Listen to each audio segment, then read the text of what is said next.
Good morning, everyone, and good morning to Ayya. Look at that cheerful smile. Look at how happy she is. She's so delighted to have this opportunity to share and practice the Dharma together. Such a wonderful human being. She graciously offered to give the Dharma talk this morning with a minimum of arm twisting from Bhante Suddhaso. And see how happy she is now that she's sitting there ready to share the wonderful transformative Dharma with all of you. So welcome to Gita Jnana, welcome Kevin, Lee, Scott, Edward, Adriana, and all the others who are watching but not talking. Adriana says, hope you're all doing well and keeping safe. Excited for today. Scott says, yay, Ayya. Yes, I fully agree. So Ethan says, good morning. Hello, Ethan. Sally says, Bhante and Ayya are so cute. It's true. We're very cute. I could also say that in Chinese. So, 我们非常可爱.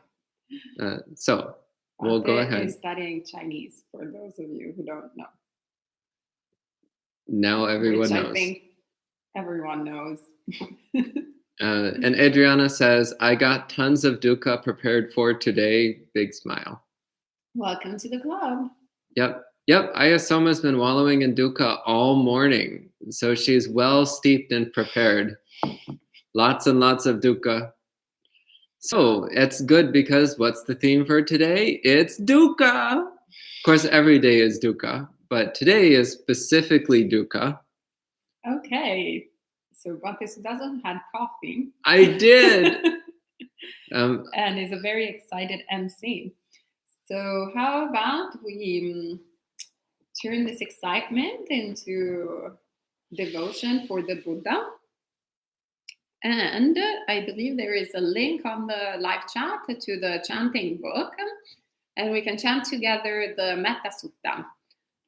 So it's at page 40. At the link there of the Abhayagiri book. All right, so let's start. Namo tassa bhagavato arahato samma sambuddhassa. Namo tassa bhagavato arahato samma sambuddhassa. Namo tassa bhagavato arahato samma sambuddhassa. Karaniyamata kusalena yantram santam padam abhisamecha. Sako ujucha sujucha suvachocha samuduanatimani. Santu sakocha suvarocha apakichocha salaukavuti.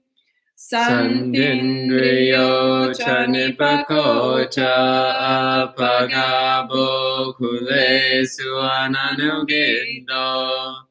Nacha kuddang samachare kinchi yena vinyo pareyo pavadeyong.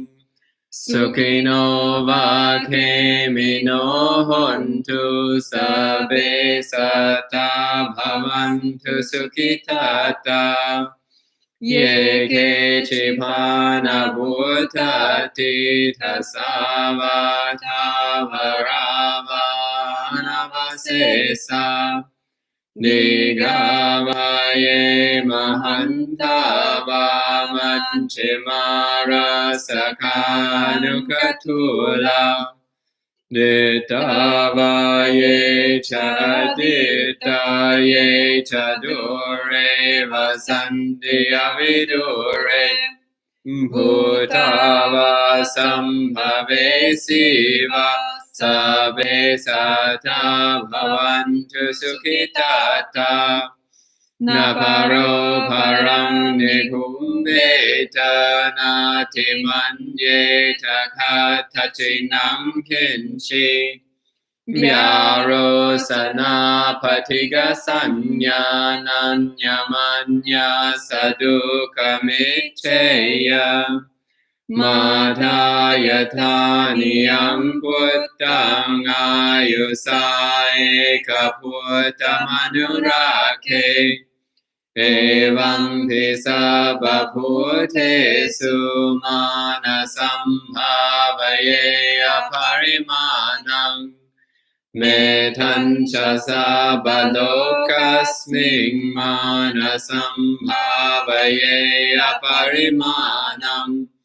Uddhang adho chatiriyancha sambadhang averang asapatang. Tetan charang nisino vasayano vayavata savigata midho.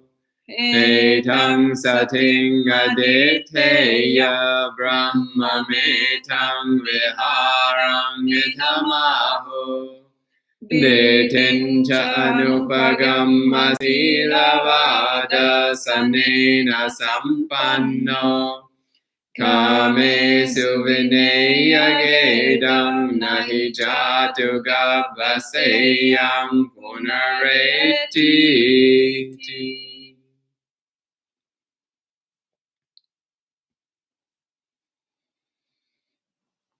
All right, we can start with a bit of meditation so we can put ourselves in a comfortable position. We can stay in a comfortable position if you're ready in a comfortable position.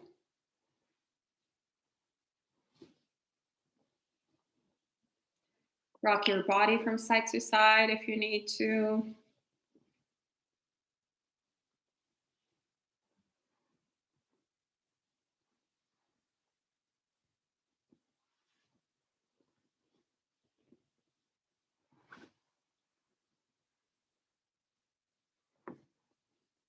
And you can close your eyes.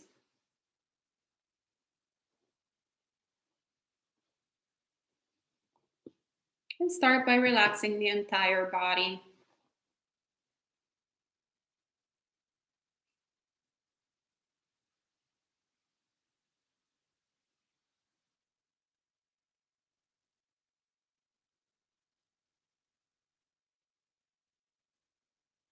Taking a few deep breaths.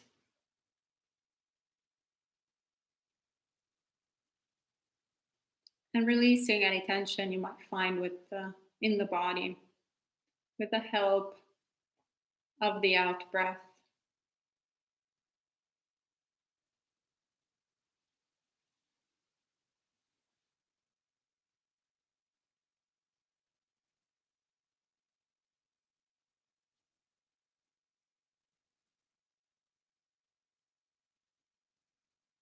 Breathing in relaxation. Breathing out tension.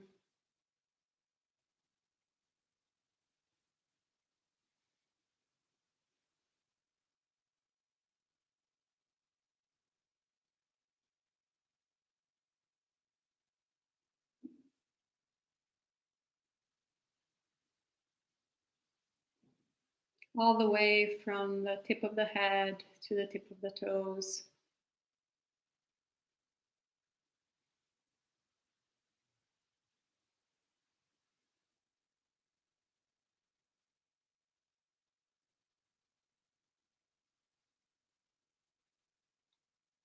We relax the entire body.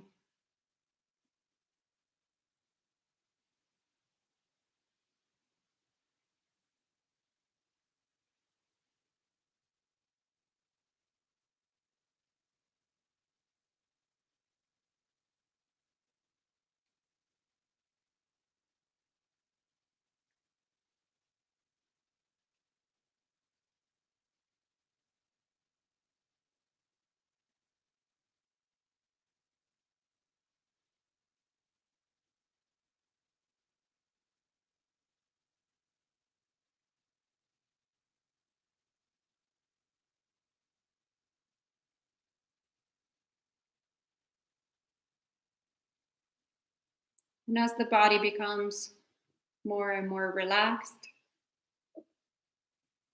we can point our attention towards the mind.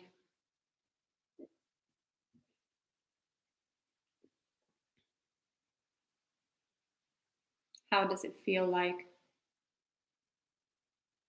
What flavor does the mind have this morning?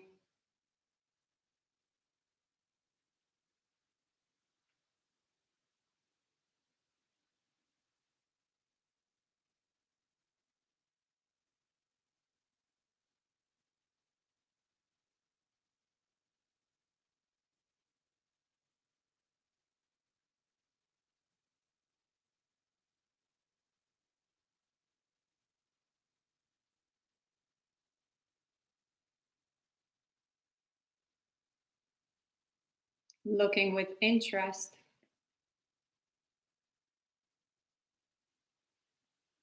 at the mind state we're experiencing.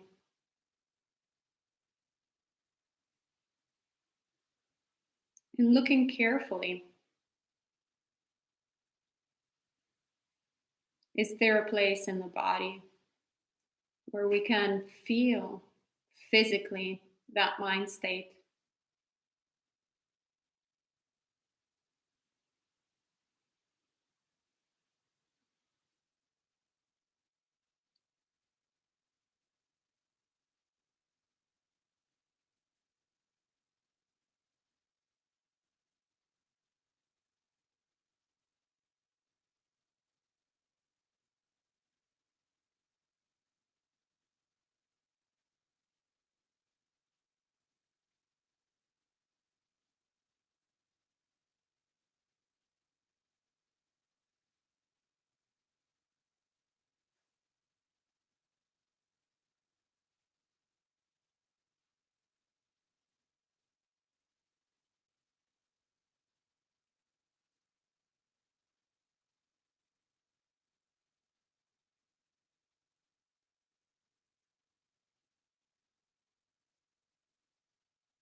And perhaps we'll find out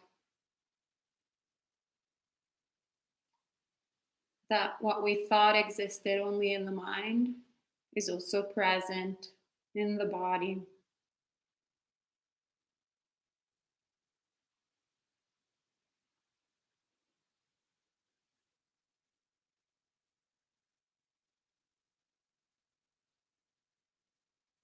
Perhaps it's in the chest area. That's where we feel it.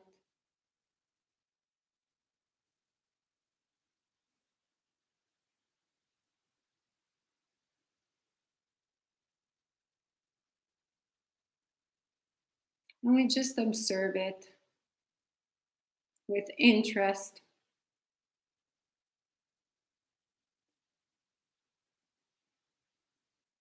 Without wondering why it's there, how to remove it, how to let it go away.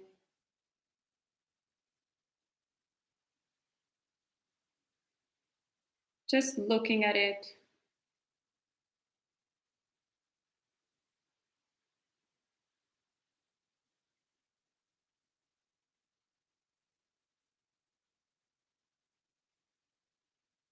It is what it is.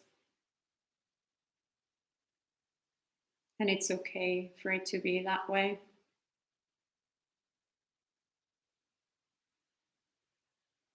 Our job is to understand it, watch it, learn from it. That's all we need to do.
not being afraid of what we're experiencing,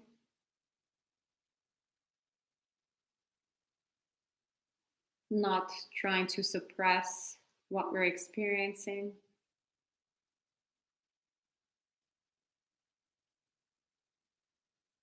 not trying to run away from what we're experiencing,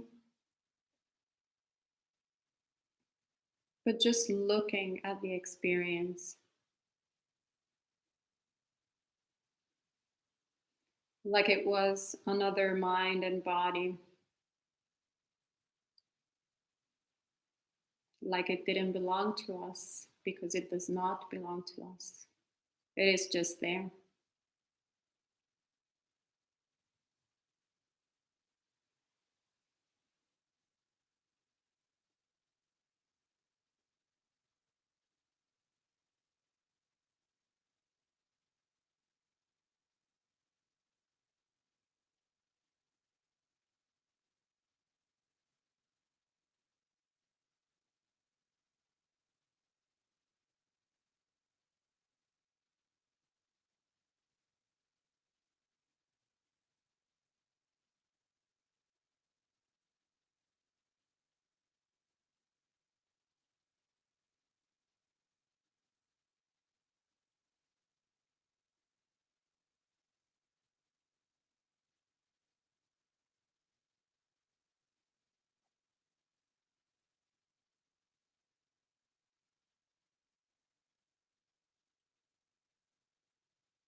And without verbalizing anything in our minds, we just hold our attention to this feeling, to this experience, watching it as it changes in every single moment.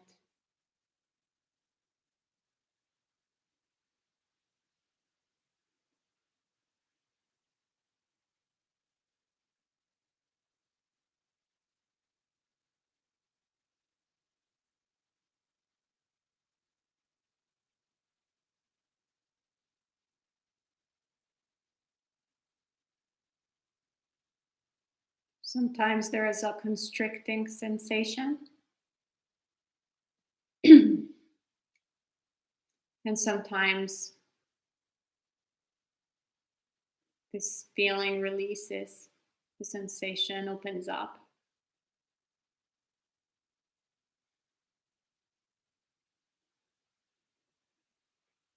Either way, it's fine.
watching this unpredictable state of dukkha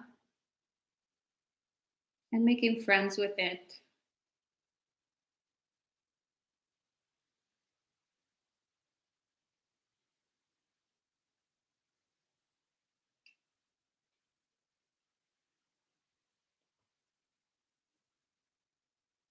There's no need to fight it.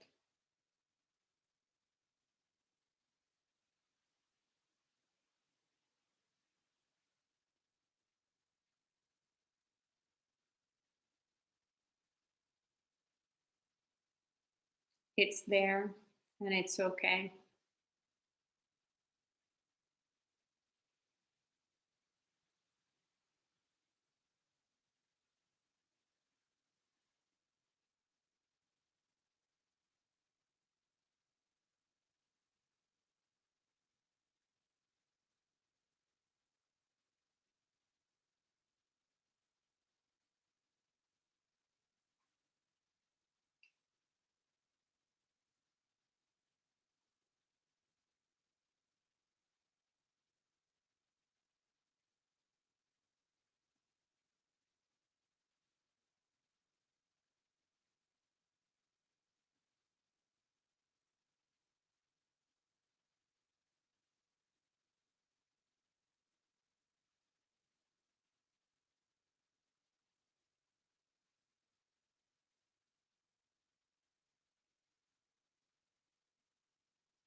And the more we're okay with what we're experiencing,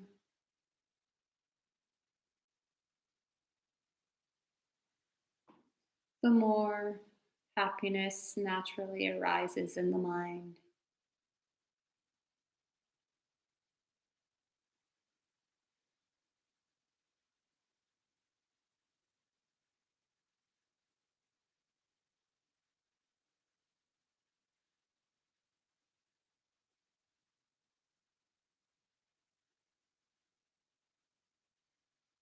The more the mind becomes relaxed, just like the body.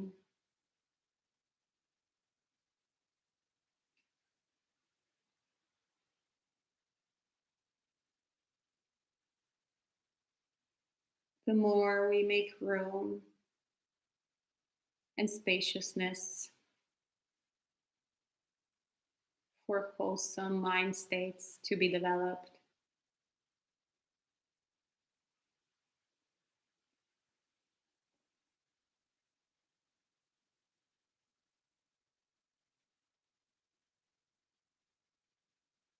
Because there are no obstacles there anymore. Nothing is a problem. Because it's only a problem if we make it into a problem.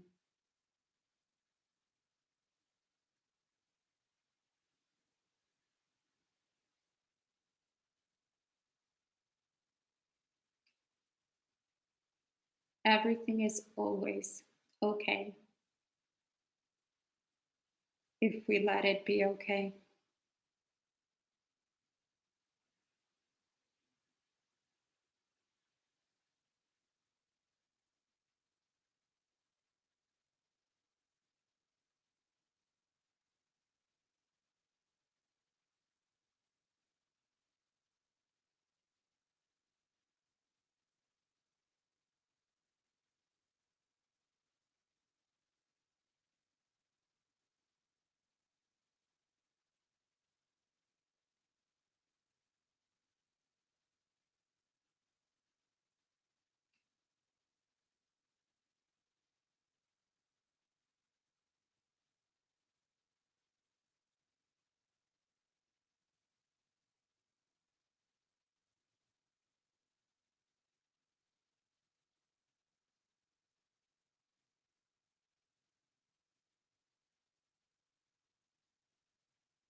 And as the mind becomes more and more spacious, more and more calm and tranquil, we can actively bring up some loving kindness for ourselves and others,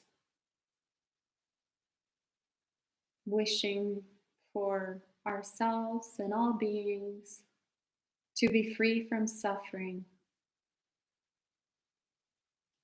to be safe, to be happy and peaceful.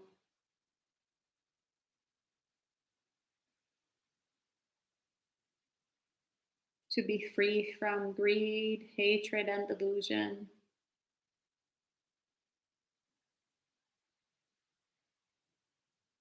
To swiftly attain blissful nibbana.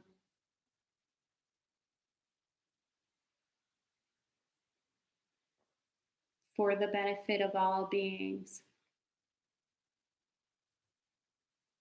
May we all be happy.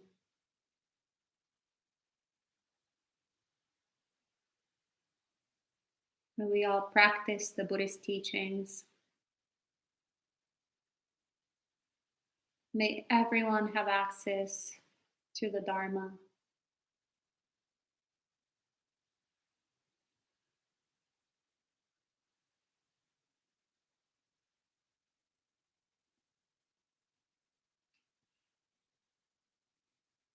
May everyone practice the teachings of liberation.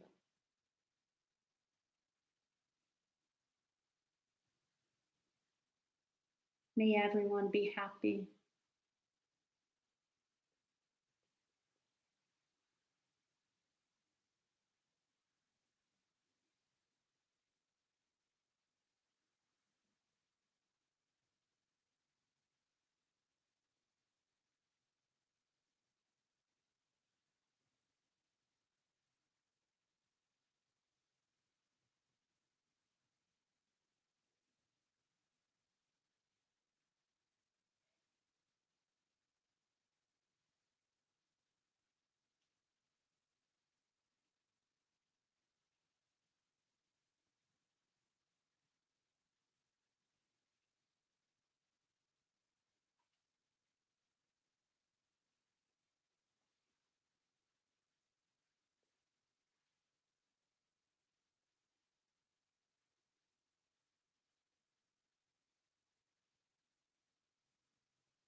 Right, you can relax your body.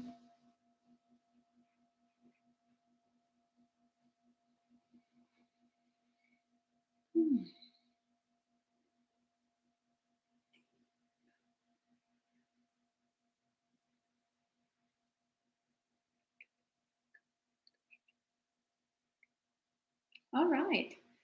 So Bhante is telling me that he needs to get a plug, but he's using sign language for it. So that's why you saw my face going a little bit like, what's going on? So let me turn the computer so I can see your comments. Oh, it's really weird to see my face. So I hope you enjoyed the practice this morning. If you have any comments or questions, feel free to put them in the live chat. Laura is saying, I had a dream last night that I was at the monastery and I gave you all hugs. Oh, that's so sweet. Very, very tiknahan.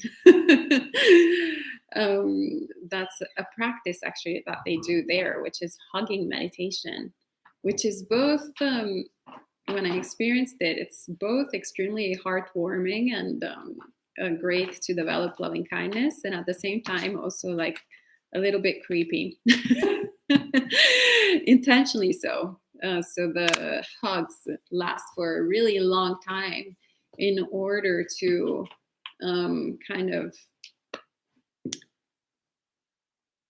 like get us test our limits. And apparently even people who like to hug have a certain time limit for how long they like to be hugged. And it's interesting because then we have to a little bit ask ourselves the question, where is that sort of limit coming in? Why is it okay to hug for 30 seconds, but then the 31st second, I'm like, oh my God, just stop. Like, what's going on? So it's also a method to actually push that sort of comfort over and over and over and over. Marielle says, oh, I love hugs. I mean, yeah, we have time limits.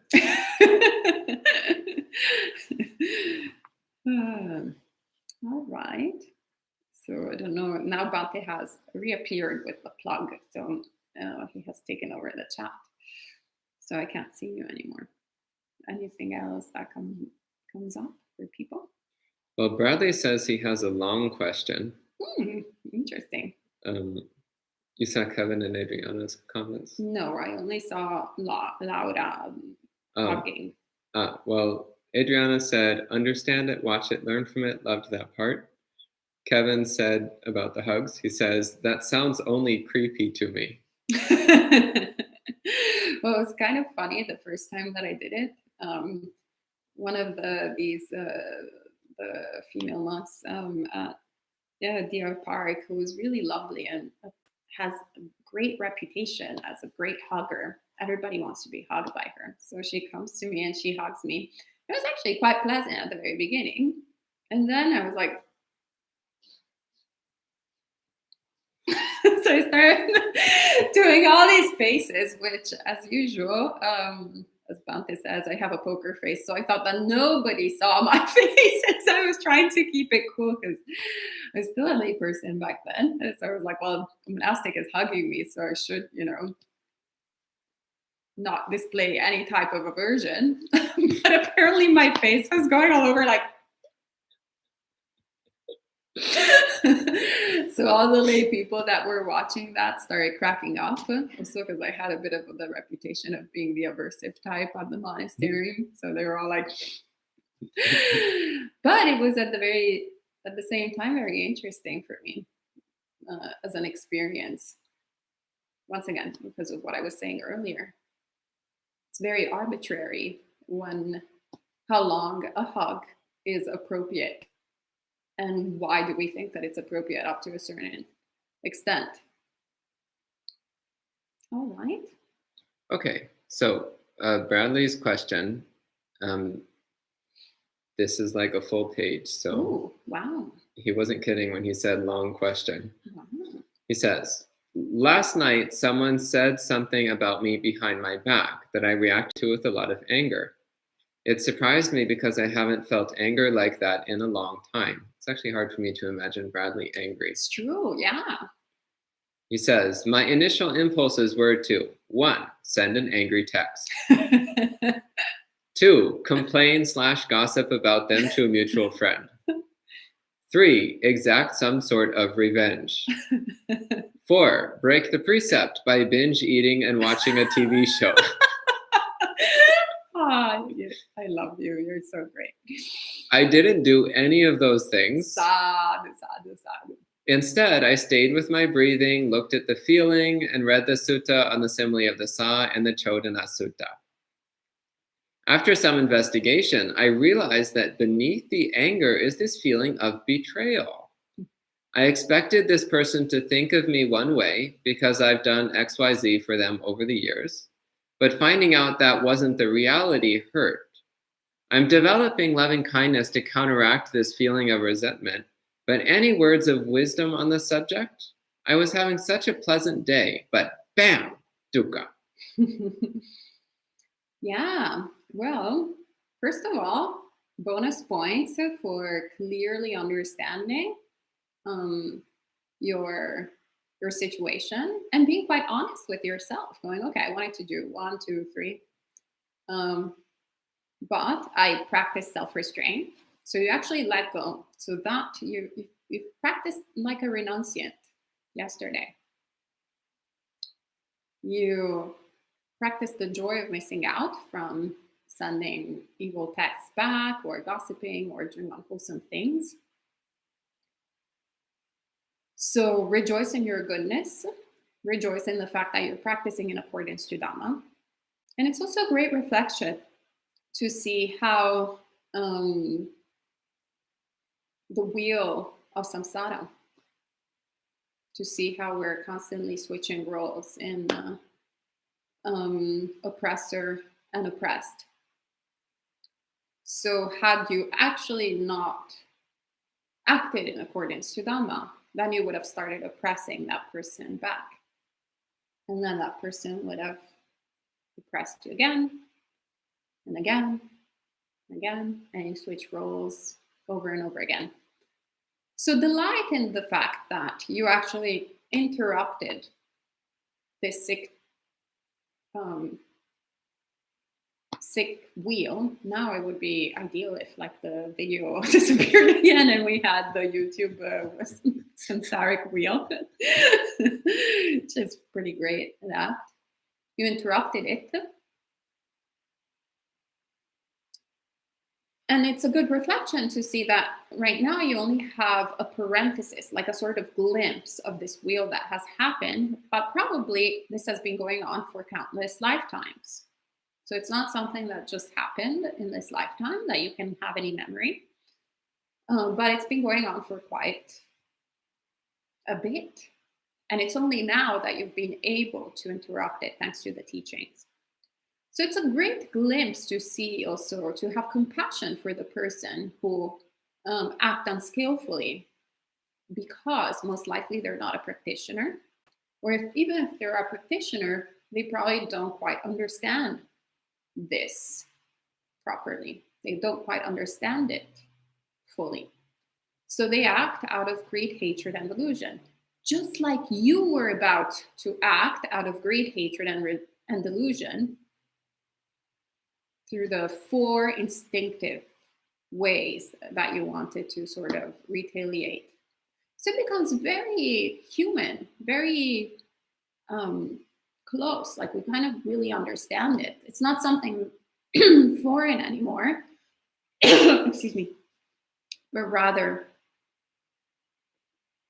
we just see things as they really are. Everybody's experiencing dukkha and everybody's making the wrong decision most of the time, unless they have the Dharma that guides them in the direction of the wholesome. And when it comes to betrayal, that feeling of betrayal, I've experienced it quite a few times actually in the past. Very shocking to be especially good friends with someone or in a relationship with someone, and this person is lying. And back then, before Buddhism, for me it was so shocking. There was no rationale behind it at all. Now I understand it because I understand better my mind, because I've made friends with dukkha. So making friends with dukkha, making friends with our own suffering, makes us a lot more tolerant with other people's unwholesome behaviors. We still should keep these people, though, that make really bad, unwholesome choices at an arm's length distance. So remember also what the Buddha tells us, that people who make unwholesome actions of this type. So if they're deceivious, how do you say it in English? Deceitful. Deceitful. Thank you. So deceivious was kind of cute. I like my neologisms every now and then. Deceitful, divisive, and are unaware of it, probably, or even if they're aware of it, even more so. But anyway, whatever unwholesome behavior they're manifesting is good to important that we also have to protect our mind and have them like, may you be happy and peaceful away from me. No different than a poisonous snake. If you see a poisonous snake, that's common metaphor that we use in Buddhist circles. If you see a poisonous snake, you don't go to it, oh yeah, may you be cute and sweet. Then they bite you, and it's not very smart. That's a bit idiot compassion. You go, may you be happy and peaceful away from me. Like, go away, but not with, sort of, may all snakes, poisonous snakes, be exterminated. May all snakes be killed and tortured and be poisoned too. No, you're just like, okay, well, that's the condition of the poisonous snake right now. So if I get too close, I will most likely be bitten. So I just wish them to be happy and keep it arm's length. And Sally asks, in the meditation, is it Chittanupasana when Ayya said pay attention to the mind? We just observe the unwholesome ones? And is it Kayanupasana when Ayya said observe the physical phenomenon associated with that bad feeling? So that's actually, I would say at the very beginning, it's Chittanupasana, and then it goes into mindfulness of feeling. So Vedanupasana, which also a little bit goes into Chittanupasana, because fundamentally, what's the difference between mind and body? That's the biggest. Where is your mind? So where is the dukkha? Where is your mind? Where is your body? Lots of interesting questions, aren't they? Is the body and the mind? Is the mind and the body? Is the mind outside of your body? Is the body outside of your mind? So trippy, so delicious. And Mark asks, he says, so I am soon to have to say goodbye to a dear friend and find myself always between grasping the present moment and feeling a sadness, projected, of course, to a future without them. Any ideas to work with this? Yeah, be gentle with yourself. It's very difficult.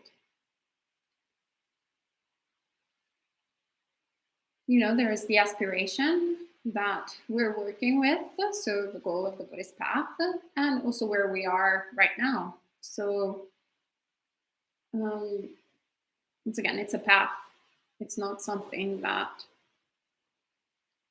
it's not a pill that we swallow and pump and we understand straight away. We actually you can understand it intellectually what to do, but then it becomes very difficult and challenging sometimes when we're practicing, especially when it comes to death, separation.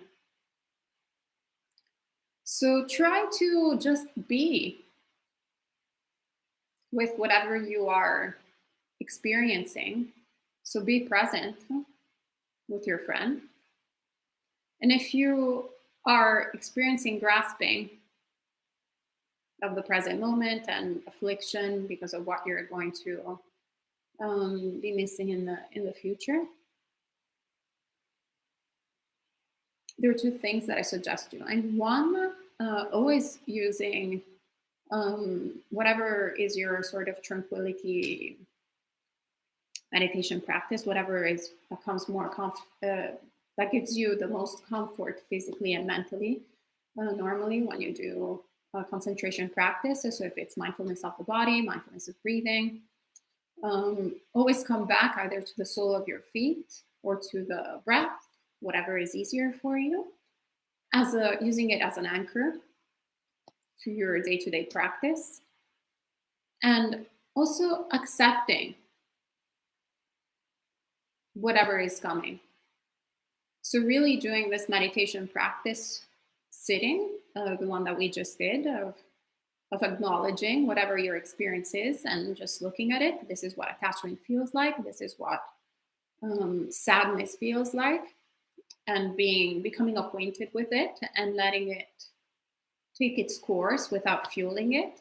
And then doing the same thing as you are in day-to-day life. But at the same time, also forgiving yourself if the attachment is too strong, or if the sadness is too strong, and going, okay, well, it's very, I haven't even done first grade math and I'm trying to do PhD math. It's like, you have to be realistic with what we can deal with at that time. And Sally asks, can I use metta and relaxed whole body method for half hour to bring tranquility and mindfulness, and then contemplating dukkha? Yeah, sure. If that works, try it out. Normally for me, it works the other way around, but that's because I'm a hate type. So normally it's very difficult for my mind to like sit down and go like, "Ooh, may everyone be happy?" Normally I'm like, "Oh, so much dukkha. May everyone be happy." Yeah, whatever. So this is what works for my mind, to slowly go into that direction. And actually, this is kind of somewhat recent, since past November, that I found what is a shortcut for me to metta, which is actually noticing how, by practicing the whole of the Buddhist path, it brings tranquility and peace to my mind. Hence, from that becomes a springboard for me to really want to cultivate metta and for everyone to be happy. So it works for me this way, but I don't think you're an aversive type. I haven't met you in person, but from the interactions that we've had on the live chat, it doesn't seem to me that you're an aversive type. So it might actually be very easy for you to do the other way around. So Kevin says, the whole body eye roll. I just saw it twice. Me? Yeah. Oh, whoopsie. Anyway, so Sally has some more comments. She says, most of this morning's meditation, I am not feeling comfortable because aversion to bad feeling arises more than just observing without judgment. Rooted habitual thoughts towards the bad feeling and unwholesome mind interrupts just observing due to restless mind. Maybe I need gradual training to change attitude to dukkha. When not in meditation, even harder for me to just observe dukkha without reacting to it. So I switch to euphoria immediately. It at least helps me feel better. So I think that you are then... She says, I am greed type. Greed type? Yeah. Oh, that's great. Okay, that's very great. That's probably why you're such a nice person. Greed types and delusion types are really nice to be around with them. Very sweet. And greed types are very rare in Buddhist circles, not in the world.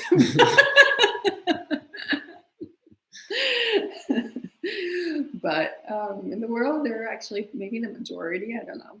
Anyway, point being that so this practice for me is very.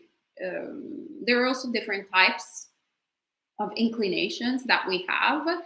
So it might be that this is a little bit too much for you at the moment, and that you need to strengthen your samadhi. And once you've strengthened your samadhi, then you'll have the strength of mind to look at the mind. So yes, absolutely. I think you were correct in your analysis beforehand of going through it through metta. So metta is a great way to actually not only cultivate a wholesome mind state, but also cultivate concentration. So definitely, absolutely go through that route. Create a stamina. Once your concentration is powerful, then you can direct it towards observing the mind and becoming acquainted, or also subduing the restless mind and becoming comfortable with what is going on in with the whole mental noise. To me, I always had problems just doing straight cut concentration practice. So I'm one of the not too common people that develop samadhi by the way of vipassana. These days, I've made so much progress that I can just do concentration practice by its own. But at the very beginning, it was impossible for me to do it. I thought it was extremely boring. Like my mind had no interest in that. But it had lots of interest in understanding what my mind was going through, which is why vipassana, all the vipassana techniques were great fit. So you have to understand, be realistic with what you're going through. Try out and see, is this leading towards shedding out of suffering, or is this increasing my suffering? And once you make this assessment, you go, okay, I keep doing this, and maybe I should be doing more of that. Then it will come to a point of your practice, just like me, when I was like, okay, well, all of these sort of vipassana practices have brought me to a really good sort of situation, but at the same time, now my progress is stilled because my concentration practice is very weak. I can't just do that. So now that's why I'm focusing mainly on concentration practice. So you have to be honest, but also give yourself time. Okay, and Adriana says, I really appreciate the simple instructions given during this meditation. I feel like I often overcomplicate observing pain in my body and mind. Yeah, absolutely. Because when we use that was my pre-Buddhist experience of life. I don't even know how I actually managed to go past 30 years old or 3 years old. I spent most of my life, in hindsight, overcomplicating what was already complicated in my mind, my experience. So overcomplicating was extremely, no wonder why I would, once a year, I was suicidal. Like literally, I'm not exaggerating. It was like an appointment, just like you knew that there was Christmas. I was like, oh, okay, so at a certain point, I'll get to a point where I'm going to be suicidal. And maybe I'll get out of it, or maybe I won't. It was there as on the calendar, not on a specific date, because I didn't know exactly when that would occur, but it would definitely occur. And that's when when we refuse to see things as they are. So then we create all sorts of ideas. So it's kind of like this cup. If I turn the other way, I'm going to start, oh yeah, the cup is actually gigantic. The cup is pink with polka dots. Actually, there are multiple cups. There are people drinking from the cup. Like, I'm not looking at how things are. I'm just creating stories in my head. And that creates suffering. So we want to see, we look at it, and we're like, oh, actually, it's really not that bad. Oh, whatever, I can deal with this. This is fine. Now you're understanding, oh, there's like a blue trim. This part is a little bit white, and this one is a little bit beige. It's smooth here. It's a little bit rough in the inside. Become acquainted with it. And it's not scary anymore. It's something that we can live with, understand it, and it stops having that much of momentum. It stops being something that controls us all the time. I used to be any kind of emotion that would appear in my mind would take over my entire life, whether it was happy or unhappy. And that is really an uncomfortable way to live. So yeah, teachings of liberation, so great. Kevin says, everything is always okay if we allow it to be okay. That was very helpful to hear during the meditation. Thanks, Ayya. Ariel, referring to your thing about having a hard time doing metta, she says, thank you for being honest about that. I can't either go right away into may everyone be happy. I hate, parenthesis, dukkha. I hate the whole love and peace thing all the time. No, it's actually not butterflies and unicorns all the time. But nonetheless, we are practicing to feel deep, unlimited love, and that is virtue. That despite our human crazy conditions, we are feeding the butterflies seeds, not forgetting that they aren't the only seeds. Yeah, that's beautiful. Thank you for sharing. Yeah. Yeah, I definitely was never the unicorns and glitter as Bhante knows. Yeah.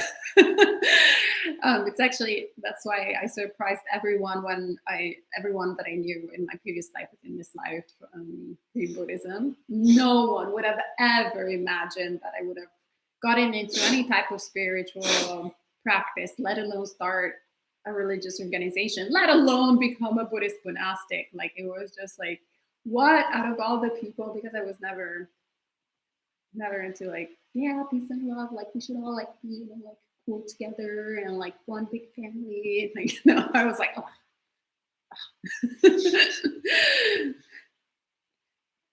So Sally says, greed type likes good feelings, beautiful things, and we like samadhi, wholesome mind. Yeah, it's great. So once again, the good thing about understanding, doing the Buddhist game of what type you are is because then what are perceived as the drawbacks of your current conditions can be your assets. So if you're a greed type, it's perfect conditions to actually develop samadhi, because your mind will totally gravitate towards the good feeling that one gets with the mind that is concentrated.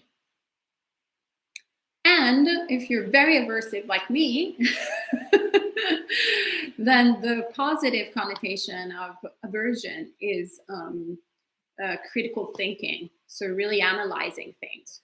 Hence, that's where I was like, okay, I'll shift it towards what is an asset of the conditions. So really looking at, in this case, the mind. So as we work this way, instead of creating a problem out of our type, we use the positive assets towards it. Then the negative assets or the negative faults start losing momentum too. And we can start practicing the whole path altogether, making progress in everything. And Bradley says, at Sally, same, LOL. Yeah, I know. Also, Bradley is one of the very few Greek types. Also, very lovely human being. And he says, this talk has been pure gold. Oh. Adriana says, this is very helpful, Ayya, thank you. And that's the end of the questions and comments. So if nothing else appears, then we can go ahead and close for the morning. So thank you all for joining in, and thank you, Ayya Soma, for agreeing to lead the meditation and give the talk this morning. So I had to really twist her arm, so to speak, to get her to do it. She was like, no, you can't make me, patriarchy. And I was like, come on, people really like it when you give the talk. And she was finally like, okay, fine, I'll do it, but you have to make me coffee. So I made her some espresso and she drank her espresso and now she gives good talks. See, everyone happy. Okay. Well, Bhante, when he has a lot of coffee, then also becomes oversharing monk. Anyway, no, it's so interesting practicing the Buddhist teachings to conclude, because it's true. Yeah, I woke up this morning with a mind full of dukkha. But then as soon as you start looking at the dukkha and becoming friends with it, then it stops becoming such a big deal. And I also recommend for all of you this morning to, aside from watching dukkha in meditation, like we did earlier, also to watch it as we, here at the monastery, we're going to be doing the work period shortly. So watching it in whatever we're doing, any type of work, if we like the work or if we don't like the work. So watching where is the dukkha in if we are having a good time or if we think we're having a good time, and where is the dukkha when we think we're not having a good time, when we should be doing something else perhaps than what we want to. So if we're cleaning the toilet or if we're making lunch, whatever it is that we're doing, let's observe that. Let's really try and see what is it to meditate when we're not sitting on the cushion. What does that mean for us? So we can talk about it with Bhante Suddhaso at 2:30 p.m. and see what he has to share about the subject matter. And you can also bring any kind of questions and your experience there, both in sitting and in non-sitting meditation. All right. Okay. Sadhu, sadhu, sadhu.